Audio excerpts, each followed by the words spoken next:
Hari ini sistem rekapitulasi pemilu atau Sirekap KPU masih terpantau meniadakan penayangan grafik perolehan suara. Sejak Rabu kemarin, publik tak lagi bisa melihat grafik perolehan suara di laman sistem rekapitulasi KPU.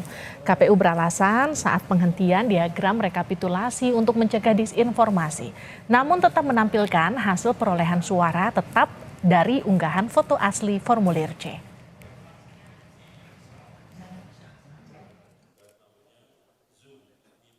Di tengah sorotan publik terkait dugaan penggelembungan dan pencurian suara di pemilu 2024, KPU kembali disorot publik karena menghentikan penayangan grafik perolehan suara di Sirekap KPU. KPU beralasan saat penghentian diagram rekapitulasi untuk mencegah disinformasi, namun tetap menampilkan hasil perolehan suara tetap dari unggahan foto asli formulir C. Tidak di take down. Sirekap tetap berfungsi, yaitu mempublikasikan foto formulir model C hasil plano. Dan ini memang sesuai dengan tujuan utama Sirekap, agar memperkenalkan foto formulir model C hasil plano kepada masyarakat. Ternyata banyak pengakses Sirekap yang tidak melihat foto formulir model C hasil plano. Ya, sehingga pada akhirnya ketika terjadi ketidakakuratan teknologi Sirekap dalam membaca foto formulir model C hasil plano yang memuat data perolehan suara, maka itu menjadi polemik. Badan Pengawas Pemilu pertanyakan sampai kapan penayangan grafik perolehan suara hasil pembacaan sistem informasi rekapitulasi Sirekap ditutup. Ketua Bawaslu Rahmat Bagja mengingatkan, jangan sampai sistem yang sudah dibangun tidak menampilkan apa yang seharusnya ditampilkan. Sementara atau bagaimana? Jangan juga sistem yang sudah dibangun itu tidak menampilkan apa yang seharusnya ditampilkan. Nah, sekarang kan sudah dihentikan misalnya. Berapa lama? Kemudian kenapa itu tidak presisi? Itu juga sampai sekarang belum dijelaskan. Habis itu kan seharusnya ada formulir DA, DA1, DB yang bisa ditampilkan ke kecamatan. Kenapa tiada grafiknya itu tuh baru dilakukan yang sekarang? Ya, kayaknya gitu. Sekarang teman-teman lihat deh, cek di PPK mana yang kemudian kecamatan mana yang agak ribut dan lain-lain. Yang kita takutkan ada transfer suara. Itu yang tidak boleh. Gitu. Mas, kalau dari rekomendasi Bawaslu sendiri, banyak saran perbaikan di dalam untuk ulang misalnya. Polemik lain Sirekap soal data perolehan suara yang ada di Sirekap banyak yang tidak sesuai dengan hasil rekapitulasi suara manual. Seperti naik drastisnya suara Partai Solidaritas Indonesia di Sirekap. Dari hasil hitung suara Sirekap KPU yang kami kutip, untuk data masuk per 5 Maret 2024 pukul 3 sore, suara PSI mencapai 2,4 juta suara atau 3,13%. Sementara suara P3 mencapai 3,8 juta suara atau 4,1%. Sementara dari hitung cepat Litbang Kompas dengan suara masuk 100%, PSI meraih 2,80% suara, sementara P3 mencapai 3,86% suara. Perlu diperhatikan margin of error atau derajat kesalahan dalam hitung cepat ini adalah plus minus 1%, artinya bisa berkurang 1% atau bertambah 1%. Dari data Sirekap untuk rentang waktu 1 jam antara pukul 23 1 Maret 2024 hingga 2 Maret pukul 00, PSI mengalami lonjakan lebih dari 3.300 suara. Saudara, kita akan membahas penghentian Sirekap bersama peneliti Pusat Studi Hukum, Politik, dan Demokrasi Posdem Universitas Andalas, Ferry Amsari. Bang Ferry, selamat petang. Selamat petang, Mbak Livi. Bang Ferry, ditanggapi dulu, grafik Sirekap dihentikan KPU, apa respon Anda? Ya, kalau tujuannya untuk menjadi alat bantu dan berupaya membangun kecerdasan publik dalam soal kepemiluan serta untuk membantu cross-check data, ini sudah gagal ya. Sekarang publik perlu membaca satu persatu C hasil, lalu kemudian mencoba mengurai sendiri makna C hasil itu. Sementara tujuan dibentuknya sistem ini agar publik dimudahkan membaca apa yang sedang terjadi. Nah, hari ini ada kesan KPU ingin menghapus agar kemudian tidak terjadi disinformasi. Atau dengan kata lain, jangan-jangan itu karena KPU gagal memberikan informasi yang baik kepada publik. sehingga publik sulit mengerti dan memahami apa yang tampil dalam Sirekap. Jadi upaya penghapusan ini malah dipertanyakan karena sederhananya kan gini, sistem ini kan dibangun jauh hari, mestinya segala sesuatu sudah dipertimbangkan, apa yang cocok dan tepat untuk diinformasikan kepada publik. Kalau kemudian KPU menghapuskan belakangan hari, padahal publik sudah membaca hasil melalui diagram pie chart dan segala macamnya itu jauh-jauh hari, nah sekarang malah dihilangkan, sehingga kemudian timbul KPU tidak profesional. Padahal azas penyelenggaraan pemilu itu harus juga tergambar di dalam sistem ini. Pertama, harus ada keterbukaan. Hari ini KPU menghilangkan nilai keterbukaan itu. Kedua, harus ada berkepastian. Hari kemarin ada, hari ini tidak ada, itu tidak berkepastian. Dan ada ruang profesional. Dengan kacaunya Sirekap dan segala macam, sebenarnya KPU sudah terlihat sangat tidak profesional. Bang Ferry gini, ini kan sudah seperti kata Anda, sudah dipersiapkan jauh-jauh hari, sudah disimulasikan juga jauh-jauh hari, tapi justru kegagalannya itu adalah pada hal yang sangat sederhana. Soal Sirekapnya salah untuk membaca tulisan KPPS yang ada di form C yang kemudian difoto. Artinya itu kan kesalahan yang dianggap paling mendasar gitu ketika kemudian salah menerjemahkan hasil tulisan KPPS dan paling fatal begitu. Jadi kalau menurut Anda justru yang harus diperbaiki itu dari mana? Karena kemarin sempat di take down tapi kemudian sudah diaktifkan lagi, sekarang grafiknya yang kemudian dihilangkan. Ya, teknologi yang dibangga-banggakan namanya OCR itu, Optic Character Recognition itu, atau teknologi pemindai karakter optik, itu gagal di hadapan publik rame-rame. Artinya ini semua belum mengalami uji coba, uji kepatutan yang mestinya sudah selesai jauh hari sebelum pemilu. Dan informasi soal ini kan tidak juga terbuka disampaikan oleh KPU.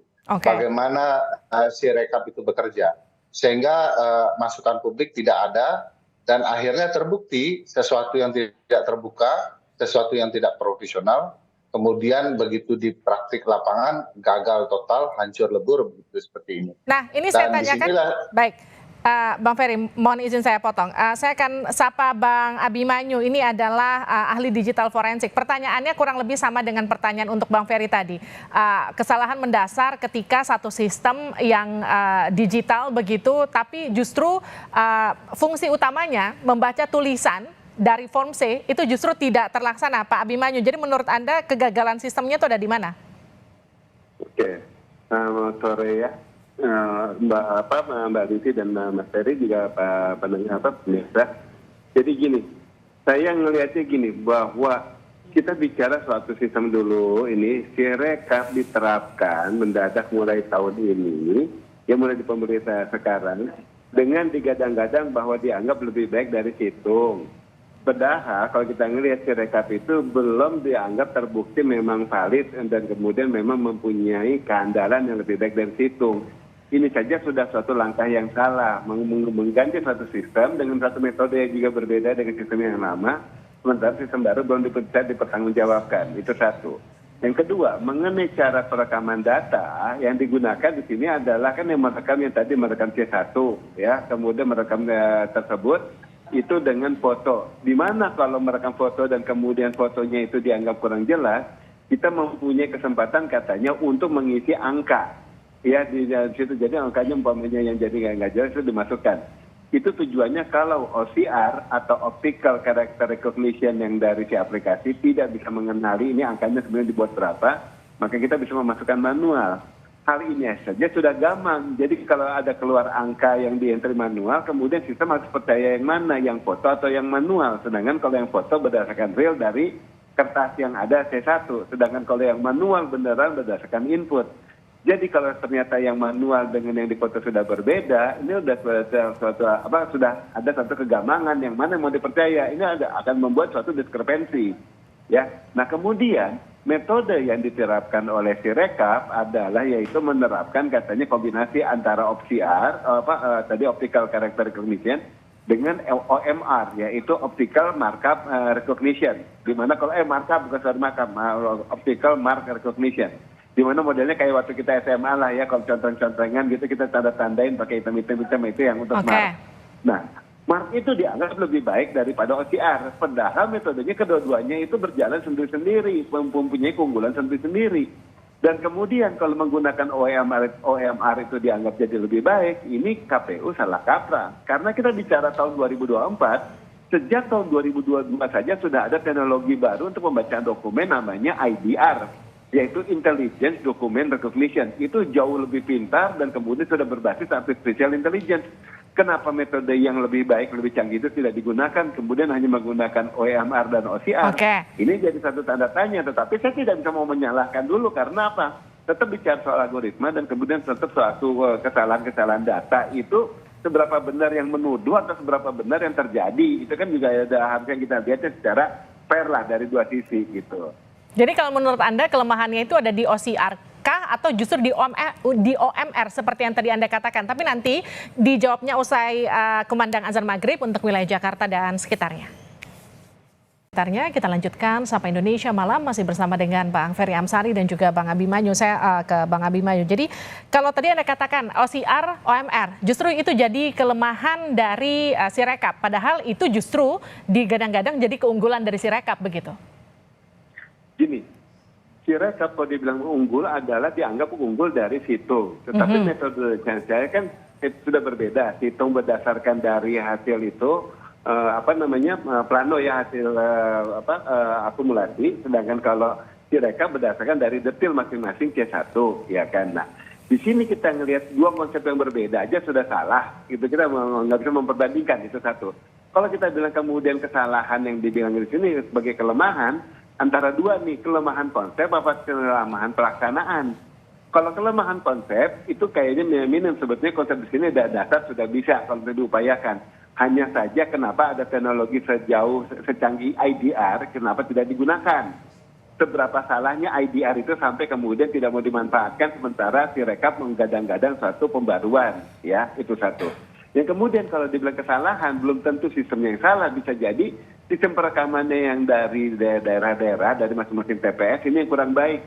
Misalnya fotonya waktu dibikin, gambarnya itu nggak kontras, kemudian gambarnya fotonya goyang dan lain sebagainya. Nah, yang kayak gini otomatis menjadi hasil yang kurang baik. Nah, karena itu kurang baik, kemudian jadinya diciptakan untuk entry manual. Ini saya pertanyakan kenapa harus ada entry manual. Harusnya kalau fotonya belum baik, belum bisa dibaca sama OCR, harusnya ditolak saja, jangan dimungkinkan manual. Karena sejak ada manual berarti sudah ada dualisme data.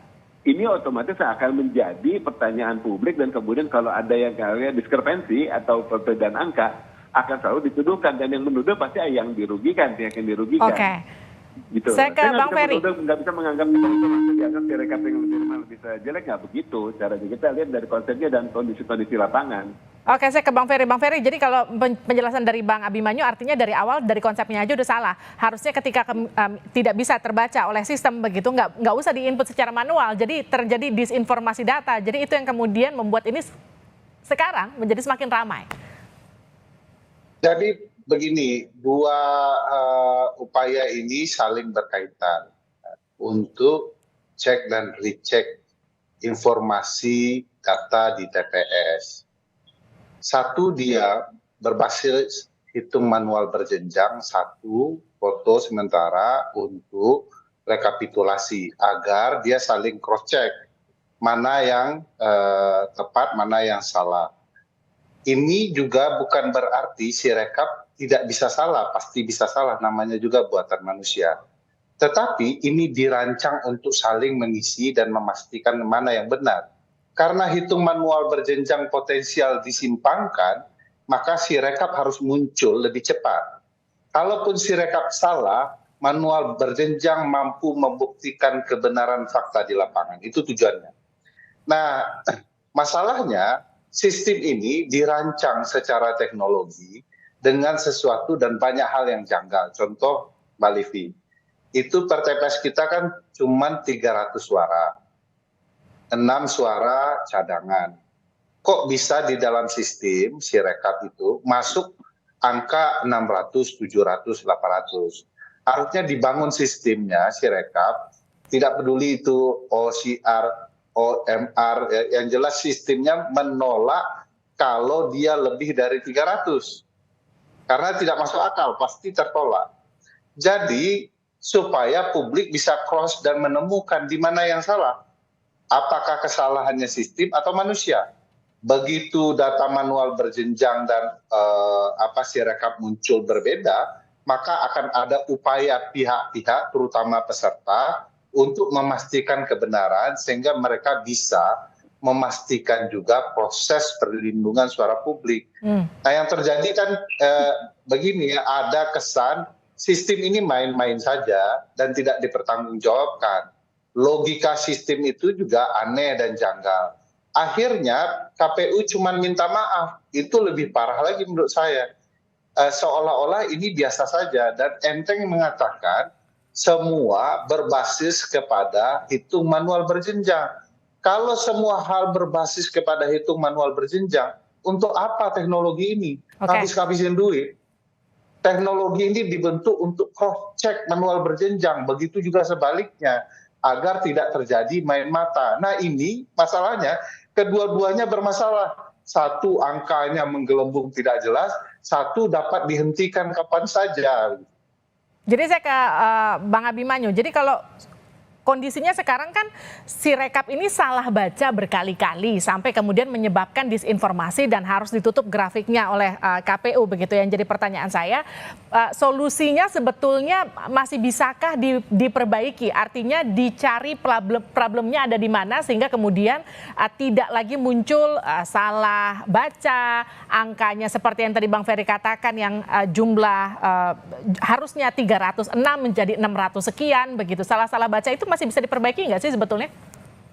Gini, saya mau beri juga ya clear dulu ya masyarakat bahwa saya telah membuat press release terkait dengan kelemahan Sirekap dengan berbasis dari BIMTEK-nya yang ada di YouTube. Itu ada BIMTEK mengenai implementasi Sirekap semuanya itu, dan kemudian saya sudah mengomentari sebelum pemilu. Okay. Jadi sengaja mengomentari sebelum pemilu, tujuannya agar apa yang saya utarakan, kelemahan-kelemahan tersebut, saya tidak seolah-olah saya menganggap itu lemah karena saya dari pihak yang kalah, umpamanya dia.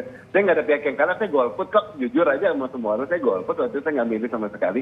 Tetapi sekarang setelah kalau umpamanya terjadi kayak gini, kemudian nanti tertuduhnya Sirekap, seakan-akan saya menjadi pihak yang kemudian ikut mempersalahkan Sirekap. Padahal secara konsepnya saja implementasinya sudah salah. Jadi saya bukan menganggap ini ada satu problem kemudian ada interference dari pihak-pihak tertentu yang untuk melemahkan ya, gitu loh. Jadi secara konsep ini aja masih belum clear kenapa kemudian ini diterapkan. Itu yang menjadi tanda tanya. Jadi kemudian sekarang kalau kita ngelihat data dari 800.000 TPS itu kemudian serentak data tersebut harus masuk ke pusat, kemudian dibaca sama OCR dan kemudian ternyata pembacaannya salah, risiko tersebut akan sangat menjadi parah karena siapa yang bisa memeriksa data manual. Kalau sesuatu yang salah itu kan tidak mungkin dibilang salah oleh sistem hanya bilang tinggal antara terbaca atau tidak terbaca. Sedangkan yang tahu salah atau tidaknya itu nanti manual memeriksa antara data yang ada sistem dengan yang hitungan dari hitungan manual. Nah, dari sini otomatis nanti pada saat itu ada kesalahan yang gini, kita mau menyalahkan yang siapa? Itu yang jadi suatu kelemahan kan. Nah, KPU sudah mengatakan jelas bahwa tetap Sirekap itu sebagai suatu alat bantu. Nah, jadi kalau kita sekarang kemudian bilangnya itu satu kelemahan dan ini sementara ini udah jelas jadi bilang alat bantu, ya sudah mau apa boleh buat. Cuma kalau saya berpikir dana yang sudah dikeluarkan dari APBN untuk membuat suatu sistem yang seakan-akan baru, seakan-akan lebih baik, tapi kemudian ternyata mengalami permasalahan yang kayak gini, sistemnya akhirnya sempat down, kemudian sempat grafiknya tidak dikeluarkan, dan ini dan itu. Berarti ada suatu kesalahan konsep yang kemudian tidak dipikirkan secara matang. Oke, gini deh. Cuma minta maaf, uang kita sudah hilang gitu loh. Bang Abimanyu, saya kan... Anda pasti lebih paham soal ini. Yang jadi pertanyaan saya gini, ini kita masih punya tersisa waktu sampai rekapitulasi itu diumumkan oleh KPU. Masyarakat kan harus mengawal jalannya perhitungan ini. Yang jadi pertanyaan saya, masih bisa nggak ini dipulihkan secara cepat? Grafiknya harusnya bisa ditampilkan lagi sehingga kemudian tidak ada alasan ketika ini harus ditutup lagi oleh KPU dan tidak ditampilkan sampai rekapitulasi itu selesai. Bisa dan tidaknya kondisional tergantung dari data-data yang diambil dari masing-masing TPS. Karena kita sifatnya kalau pembacaan datanya hanya berbasis foto, kembali saya utarakan, apabila foto tersebut tidak kontras, apabila foto tersebut kemudian tidak jelas, OCR tidak terbaca, belum lagi ada yang blur, maka mau diperbaiki datanya pun nggak mungkin karena data dasarnya sudah tidak readable, ya sudah tidak bisa dibaca. Tetapi kalau sistem akumulasinya secara kerjanya Sirekap yang paling mungkin dilakukan adalah membuat suatu sistem yang mengaudit untuk memastikan bahwa konten di dalam Sirekap ini bisa melakukan perhitungan secara benar. Tetapi kembali bahwa kita sudah mengaudit dan kemudian kembali akan keluar duit besar, sementara yang mau kita audit ini ada sesuatu yang memang tidak menjadi sebagai perhitungan dasar untuk KPU, ya untuk apa juga kalau kita menemukan suatu kesalahan, sementara itu bukan menjadi dasar untuk perhitungan finalnya. Itu maksud saya. Oke, artinya kalau ada kesalahan diperbaiki kesalahannya, jangan kemudian digagalkan begitu sehingga kemudian apa yang digadang-gadang jadi alat bantu justru jadi nggak ada fungsinya sampai akhir begitu kira-kira ya. Terima kasih, Bang. Sedikit yang perlu disampaikan adalah bahwa oleh pihak KPU dinyatakan ini suatu kebijakan, maka kemudian informasi dikurangkan. Saat sesuatu yang kemudian ditampilkan tidak seperti semestinya lagi, itu sudah bukan kebijakan, tetapi itu harus diakui sebagai kelemahan, kekurangan pihak KPU. Itu aja yang harus diakui. Simpelnya begitu aja. Oke, terima kasih Bang Ferry, terima kasih Bang Abimanyu sudah bergabung bersama kami di Sapa Indonesia. Malam sehat-sehat selalu.